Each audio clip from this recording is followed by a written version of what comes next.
Hello. So I am Dylan.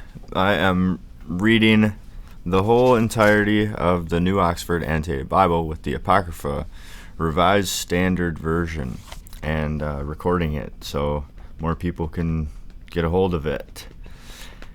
So I just want to let you know there is an editor's preface, but it's just a whole lot of name dropping, really. And not a lot of people are into that stuff. So you can go check it out. You can get yourself New Oxford Annotated Bible with the Apocrypha. And check out the editor's preface. Alright, now let's go to the preface for the Revised Standard Version. So thank you for listening, and yeah, it might take me a little while to publish all this, but we're going to do it so you guys can listen.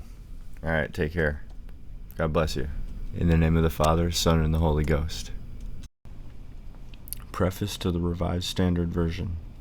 The Revised Standard Version of the Bible is an authorized revision of the American Standard Version published in 1901, which was a revision of the King James Version published in 1611. The first English version of the Scriptures, made by direct translation from the original Hebrew and Greek, and the first to be printed, was the work of William Tyndale. He met bitter opposition. He was accused of willfully perverting the meaning of the Scriptures, and his New Testaments were ordered to be burned as untrue translations. He was finally betrayed into the hands of the enemies, and in October 1536 was publicly executed and burned at the stake. Yet Tyndale's work became the foundation of subsequent English versions, notably those of Coverdale, 1535, Thomas Matthew, probably a pseudonym for John Rogers, 1537, the Great Bible, 1539, the Geneva Bible, 1560, and the Bishop's Bible, 1568. In 1582, a translation of the New Testament, made from the Latin Vulgate by Roman Catholic scholars, was published at Rheims. The translators who made the King James Version took into account all of these preceding versions, and comparison shows that it owes something to each of them. It kept felicitous phrases and apt expressions from whatever source which had stood the test of public usage. It owed most, especially in the New Testament, to Tyndale. The King James Version had to compete with the Geneva Bible in popular use, but in the end it prevailed, and for more than 2.5 centuries no other authorized translation of the Bible into English was made. The King James Version became the authorized version of the English-speaking peoples. The King James Version has with good reason been termed the noblest monument of English prose. Its revisers in 1881 expressed admiration for its simplicity, its dignity, its power, its happy turns of expression, the music of its cadences, and the felicities of its rhythm. It entered, as no other book has, into the making of the personal character and the public institutions of the English-speaking peoples. We owe to it an incalculable debt. Yet the King James Version has grave defects. By the middle of the 19th century, the development of biblical studies and the discovery of many manuscripts more ancient than those upon which the King James Version was based made it manifest that these defects are so many and so serious as to call for revision of the English translation. The task was undertaken by authority of the churches of England in 1870. The English Revised Version of the Bible was published in 1881 to 1885, and the American Standard Version, its variants embodying the prefaces of the American scholars associated in the work, was published in 1901.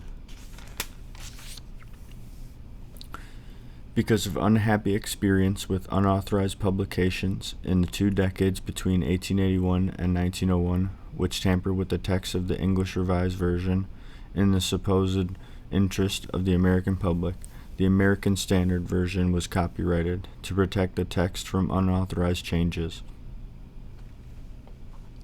In 1928, this copyright was acquired by the International Council of Religious Education and thus passed into the ownership of the churches of the United States and Canada, which were associated in this council through their boards of education and publication. The council appointed a committee of scholars to have charge of the text of the American Standard Version and to undertake inquiry as to whether further revision was necessary. For more than 2 years, the committee worked upon the problem of whether or not revision should be undertaken, and if so, what the problem of whether or not revision should be undertaken, and if so, what should be its nature and extent. In the end, the decision was reached that there is a need for a thorough revision of the version of 1901, which will stay as close to the Tyndale King James tradition as it can in the light of our present knowledge of the Hebrew and Greek texts and their meaning on the one hand, and our present understanding of English on the other. In 1937, the revision was authorized by vote of the Council, which directed that the resulting version should embody the best results of modern scholarship as to the meaning of the Scriptures, and express this meaning in English diction, which is designed for use in public and private worship, and preserves those qualities which have given to the King James Version a supreme place in English literature.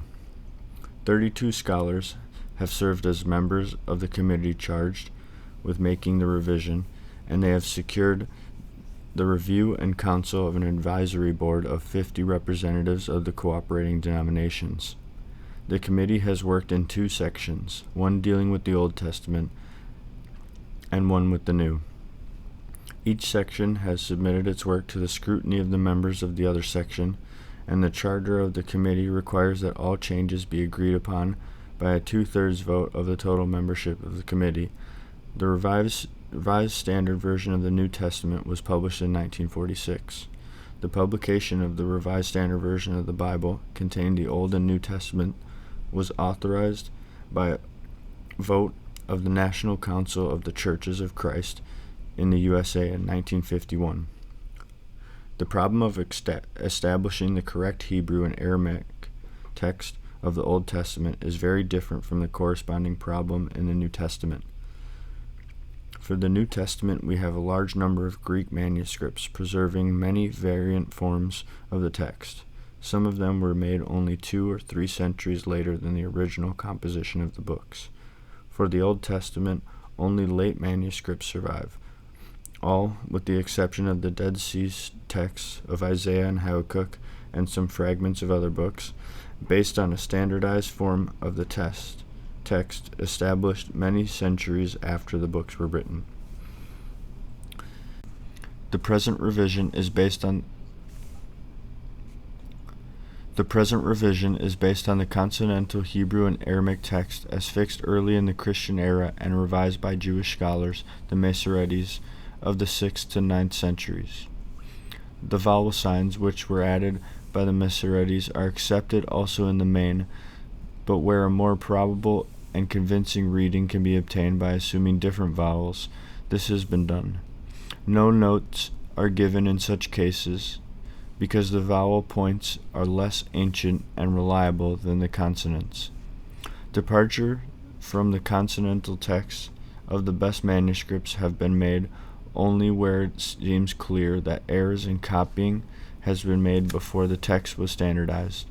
Most of the corrections adopted are based on the ancient versions, translations into Greek, Aramaic, Syriac, and Latin, which were made before the time of the Masoretic revision, and therefore reflect earlier forms of the text. In every such instance, a footnote specifies the version or versions from which the correction has been derived, and also gives a translation of the Masoretic text. Sometimes it is evident that the text has suffered in transmission, but none of the versions provides a satisfactory restoration. Here we can only follow the best judgment of competent scholars as to the most probable reconstruction of the original text. Such corrections are indicated in the footnotes by the abbreviation CN, and a translation of the Masoretic text is added. The discovery of the meaning of the text, once the best readings have been established, is aided by many new resources for understanding the original languages. Much progress has been made in the historical and comparative study of these languages. A vast quantity of writings in related Semitic languages, some of them only recently discovered, has greatly enlarged our knowledge of the vocabulary and grammar of Biblical Hebrew and Aramaic. Sometimes the present translation will be found to render a Hebrew word in a sense quite different from that of the traditional interpretation. It has not been felt necessary in such cases to attach a footnote, because no change in the text is involved, and it may be assumed that the new rendering was not adopted without convincing evidence. The analysis of religious texts from the ancient Near East has made clear the significance of ideas and practices recorded in the Old Testament. Many difficulties and obscurities, of course, remain. Where the choice between two meanings is particularly difficult or doubtful, we have given an alternative rendering in a footnote. If in the judgment of the committee the meaning of a passage is quite uncertain or obscure, either because of corruption in the text or because of the inadequacy of our present knowledge of the language, that fact is indicated by a note. It should not be assumed, however, that the committee was entirely sure or unanimous concerning every rendering not so indicated. To record all minority views was obviously out of the question. A major departure from the practice of the American Standard Version is the rendering of the divine name, the Tetragrammaton. The American Standard Version used the term Jehovah. The King James Version had employed this in 4 places, but everywhere else, except in 3 cases, where it was employed as part of a proper name, used the English word Lord, or in certain cases God, printed in capitals. The present revision returns to the procedure of the King James Version, which follows the precedent of the ancient Greek and Latin translators and the long-established practice in the reading of the Hebrew Scriptures in the synagogue. While it is almost, if not quite, certain that the name was originally pronounced Yahweh, this pronunciation was not indicated when the Masoretes added vowel signs to the consonantal Hebrew text. To the 4 consonants YHWH of the name, which had come to be regarded as too sacred to be pronounced, they attached vowel signs indicating that in its place should be read the Hebrew word Adonai, meaning Lord, or Elohim, meaning God. The ancient Greek translators substituted the word Kyrios, Lord, for the name. The Vulgate likewise used the Latin word Dominus. The form Jehovah is of late medieval origin. It is a combination of the consonants of the divine name and the vowels attached to it by the Masoretes, but belonging to an entirely different word. The sound of Y is represented by J, and the sound of W by V, as in Latin. For 2 reasons, the committee has returned to the more familiar usage of the King James Version. 1. The word Jehovah does not accurately represent any form of the name ever used in Hebrew. And 2.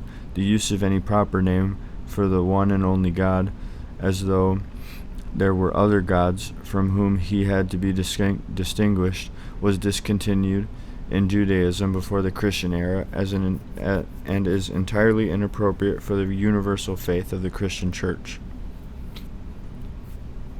The King James Version of the New Testament was based upon a Greek text that was marred by mistakes, containing the accumulated errors of 14 centuries of manuscript copying. It was essentially the Greek text of the New Testament as edited by Beza, 1589, who closely followed that published by Irenaeus, 1516-1535, which was based upon a few medieval manuscripts. The earliest and best of the 8 manuscripts which Erasmus consulted was from the 10th century, and he made the least use of it because it differed most from the commonly received text. Beza had access to 2 manuscripts of great value, dating from the 5th and 6th centuries, but he made very little use of them because they differed from the text published by Erasmus. We now possess many more ancient manuscripts of the Old Testament and are far better equipped to seek to recover the original wording of the Greek text. The evidence for the text of the books of the New Testament is better than text.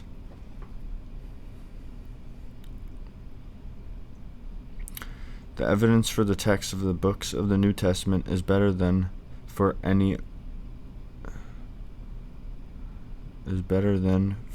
other ancient book, both in the number of extant manuscripts and in the nearness of the date of some of these manuscripts to the date when the book was originally written. The revisers in the 1870s had most of the evidence that we now have for the Greek text, though the most ancient of all extant manuscripts of the Greek New Testament were not discovered until 1931. But they lacked the resources which discoveries within the past 8 years have afforded the understanding of the vocabulary, grammar, and idioms of the Greek New Testament. An amazing body of Greek papyri has been unearthed in Egypt since the 1870s. Private letters, official reports, wills, business accounts, petitions, and other such trivial, everyday recordings of the activities of human beings. In 1895 appeared the first of Adolf Deismann's studies of these ordinary materials. He proved that many words which had hitherto been assumed to belong to what was called Biblical Greek were current in the spoken vernacular of the 1st century A.D.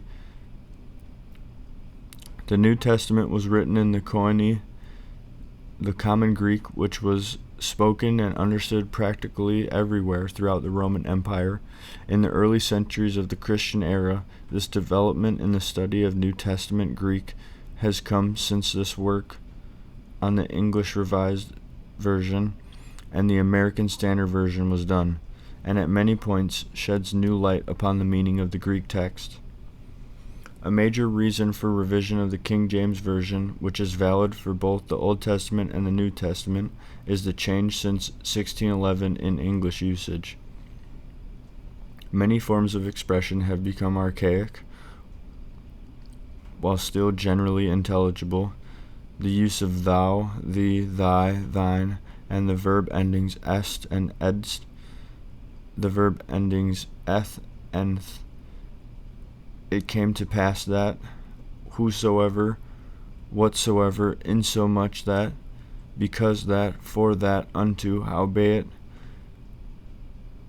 peradventure, holden, aforetime, must needs, would fain, behooved, to youward, etc.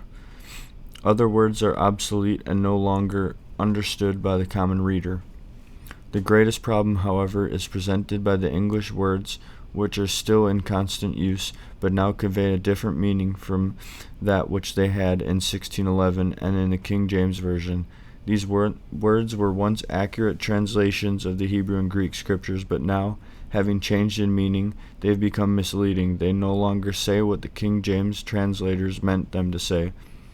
Thus, the King James Version uses the word let in the sense of hinder, prevent to mean proceed, allow in the sense of approve, communicate for share, conversation for conduct, comprehend for overcome, ghost for spirit, wealth for well-being, allege for prove, demand for ask, take no thought for be not anxious, etc. The Revised Standard Version of the Bible, containing the Old and New Testaments, was published on September 30th, 1952, and has met with wide acceptance. This preface does not undertake to set forth in detail the lines along which the revision proceeded. That is done in pamphlets and pamphlets entitled An Introduction to the Revised Standard Version of the Old Testament and An Introduction to the Revised Standard Version of the New Testament, written by members of the committee and designed to help the general public to understand the main principles which have guided the comprehensive revision of the King James and American Standard Versions.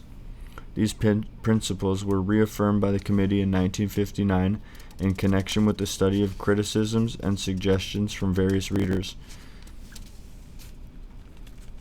As a result,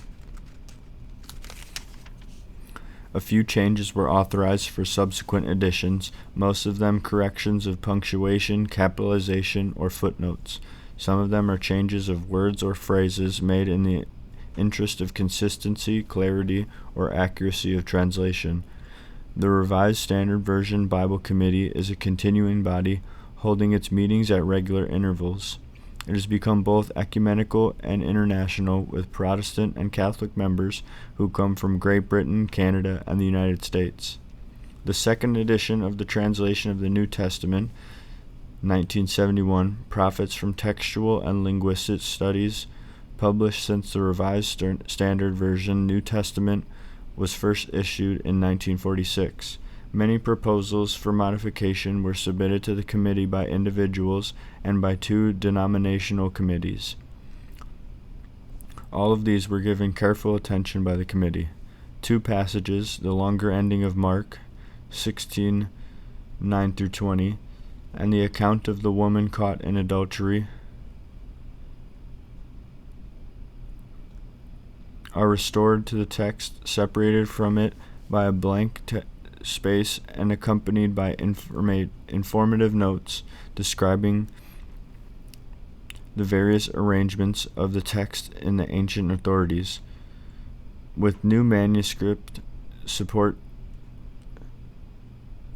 2 passages, Luke 22:19-20 and 24:51, are restored to the text, and 1 passage, Luke 22:43-44, is placed in the note, as is a phrase in Luke 12:39. Notes are added which indicate significant variations, additions, or omissions in the ancient authorities.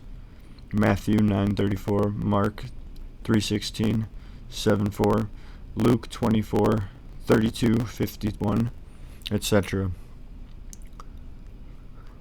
Some of the revisions clarify the meanings through rephrasing or reordering the text.